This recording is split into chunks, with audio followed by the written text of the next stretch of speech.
P2K2 hari ini. Sebelumnya saya ucapkan terima kasih kepada ibu-ibu telah hadir di pertemuan P2K2 hari ini. Sebelum kita mempelajari tentang ini modul terbaru di P2K2, kita tepuk tangan dulu ya Bu ya, biar semangat ya Bu ya. Nanti kalau masih ingat nggak Bu tepuk P2K2? Ingat sikit-sikit. Ingat sikit-sikit ya Bu ya. Nanti kita coba ini sebelum kita pembelajaran. Karena ini materinya kan Bu tentang menyusui. Jadi harus semangat dulu kita ya. Iya Bu. Oke. Tepuk P2. Misalkan saya bilang tepuk P2K2, Ibu langsung jawab ya Bu ya. Pakai gerakan. Oke. Kita mulai ya Bu ya. Iya Bu. Tepuk P2K2. Pertemuan peningkatan kemampuan keluarga. Oke, terima kasih ya Bu. Nah, jadi udah semangat nih ya. Kita sekarang mulai ke sesi selanjutnya. Jadi kemarin kan kita udah ngebahas sesi 4 ya Bu ya, di modul tentang stunting. Nah, sekarang membahas tentang sesi 5. Sesi 5 itu membahas tentang kesejahteraan bayi baru lahir dan ibu menyusui. Ya Bu ya. Apa udah diterapin Bu yang sesi kemarin yang kita udah belajar itu Bu? Ada yang udah ya Bu ya. Nah, jadi pas udah kita pembelajaran hari ini, mudah-mudahan langsung diterapkan nanti di rumah ya Bu ya. Nah, ini sesi yang kelima kita bahas. Tujuan dari pembelajaran sesi sekarang itu adalah bagaimana mencegah stunting dengan mendukung pemenuhan kesejahteraan ibu menyusui dan bayi baru lahir. Nah, jadi kita harus tahu dulu bagaimana mencegahnya nanti stunting. Kita bikin ini kan berhubung ada beberapa ya Bu ya yang harus kita nanti sekarang pembelajaran pembagian kelompok ya Bu ya. Nah, kita membahas di sini ada menuliskan tabel. Nanti di sini ada tabel untuk kebutuhan bayi baru lahir sama tabel kebutuhan untuk ibu menyusui. Nah, di sini nanti sebelum kita masuk ke materi, saya buatkan dulu ya Bu ya tabelnya ya. Di sini ada fisik, terus di sini kan Bu nanti ada tulisan.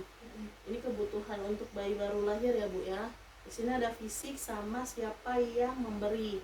Coba Ibu kasih contoh. Kalau fisik itu kan artinya kebutuhan yang secara lahiriah. Nah, kalau misalkan kebutuhan mental itu lebih kepada segi perasaan, cara-caranya seperti itu ya Bu ya. Nah, kalau fisik itu apa contohnya Bu? Kebutuhan yang harus dipenuhi untuk bayi baru lahir. Gizi ya, susu, ASI. Air susu ya Bu ya. Berarti kita tulis di sini ASI ya Bu ya. Nah, di sini nanti ASI. Siapa yang memberi ASI? Ibu. Nah, Ibu ya Bu ya, nggak mungkin Bapak ya Bu ya. Iya. Ibu. Nah, terus kalau yang mentalnya Bu, yang lebih ke perasaan, kebutuhan anak bayi baru lahir. Kasih sayang Bu ya, Di mana? Ya, Anak dipeluk. kasih sayang sama kita tulis di sini. Nah, kasih sayang sama dipeluk. Nanti ini siapa yang memberinya? Ibu sama Bapak bisa. Ibu sama Bapak, bisa keluarga terdekat Ibu ya. Ini yang paling itu Ibu dan Bapak. Nah, di sini berarti kebutuhan untuk bayi baru lahir. Nah, contohnya seperti ini. Jadi kalau bisa nanti Ibu bisa mempraktekkan ketika Ibu sudah memiliki anak bayi baru lahir. Nah, terus kebutuhan fisik untuk Ibu menyusui. Nah, sama juga kayak tadi kolomnya. Coba kalau misalnya ini kan tadi udah buat anaknya. Coba kalau buat ibunya. Gizi ya, untuk ibunya, ibu Gizi. hamil. Berarti kalau untuk ibunya gizi ya.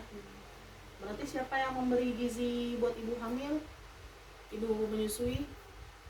Suaminya berarti Bu ya. Keluarganya. Suami dan keluarga.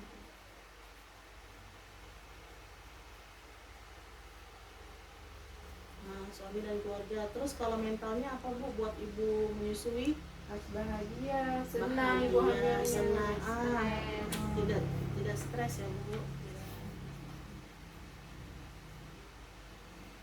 Oh, udah pinter-pinter ya Bu ya. Udah belajar ya, karena kan kita udah dari sesi 1 sampai sesi 4, jadi udah Anaknya juga udah berapa gitu. anaknya udah berapa Terus biji ya Bu ya? Kita tuh sering lihat pokoknya ibu hamil itu manggil sayang. Dimanja ya Bu ya. Iya. Iya. Jadi kalau misalkan baru baru lagi hamil 1 bulan sampai 3 bulan ya Bu ya. Nah, jadi berarti tadi tidak stres, terus ada rasa bahagia, ini karena terbatas ya Bu ya. Terus siapa yang memberinya? Yang memberi suaminya, suami keluarganya, berarti pokoknya orang anggota lingkungan. keluarga. Sekitar. Keluarga Bu. Anggota keluarga. Jadi alhamdulillah kan dari beberapa contoh ini setidaknya ada yang udah Ibu pernah menerapkan ya kan Bu.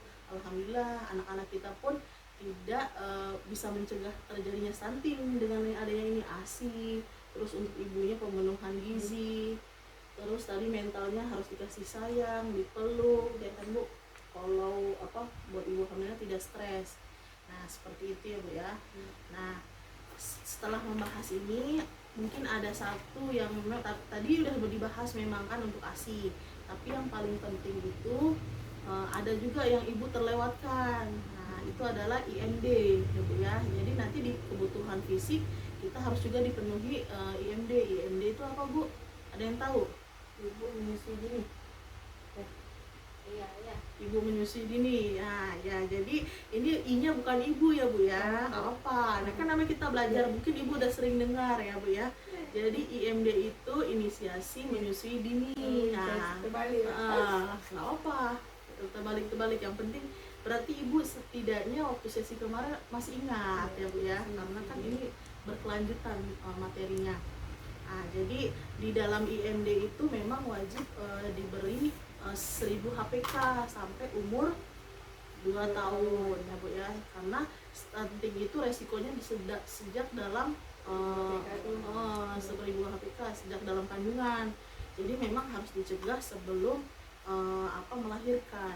Jadi asupan gizi harus terpenuhi, tadi rasa kasih sayang juga harus terpenuhi. Jadi sehingga bisa menciptakan anak-anak yang bebas dari stunting. Oke. Nanti kalau ada IEL bilang stunting, ibu jawabnya apa Bu? No. 3 kali ya Bu ya. Iya. Oke. Nanti kalau saya bilang stunting, no. Oke. Stunting, no. Oke, ya tepuk tangan dulu Bu. Oke, selanjutnya dulu stunting ini dari sesi 1 sampai sesi terakhir kita harus membiasakan untuk membuat tabel janji ini ya Bu ya.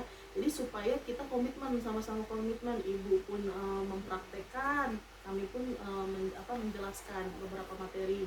Nah di sini nanti kan kita kan sekarang masuk ke sesi 5 ya Bu ya. Di sini kan pemenuhan kesejahteraan bayi baru lahir dan ibu menyusui. Nanti di sini ada tanggalnya kayak kemarin juga Bu. Terus janji dirinya apa yang sudah dipraktekkan. Kayak tadi kan apa udah dikasih ASI, apa udah disayang, nah kayak gitu. Nah, terus nanti di sini pelaksanaannya apa belum, apa sedang, apa sudah. Nah, nanti baru kita bahas di sesi selanjutnya ya Bu ya. Jadi nanti setiap pertemuan untuk modul stunting dibawa ininya Bu ya, biar sama-sama diisi. Oke. Nah, jadi ada yang mau ditanyakan lagi nggak Bu kira-kira? Nggak ada ya Bu ya? Udah paham ya Bu ya? Ibu mungkin ada.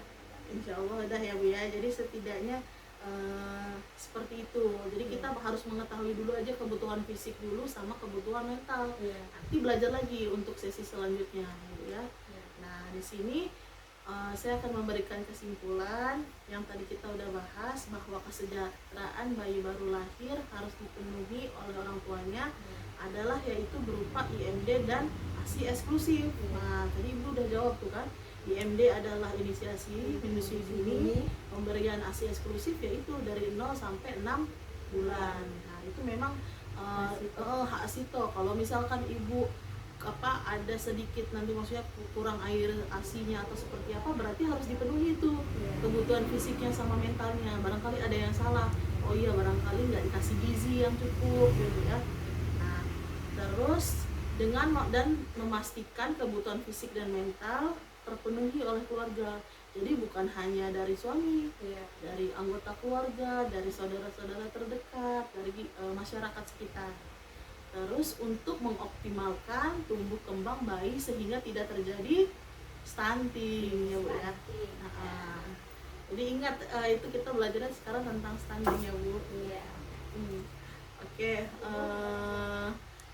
mungkin cukup sekian dulu materi yang dibahas. Kurang lebihnya saya mohon maaf. Wassalamualaikum warahmatullahi wabarakatuh. Waalaikumsalam warahmatullahi wabarakatuh.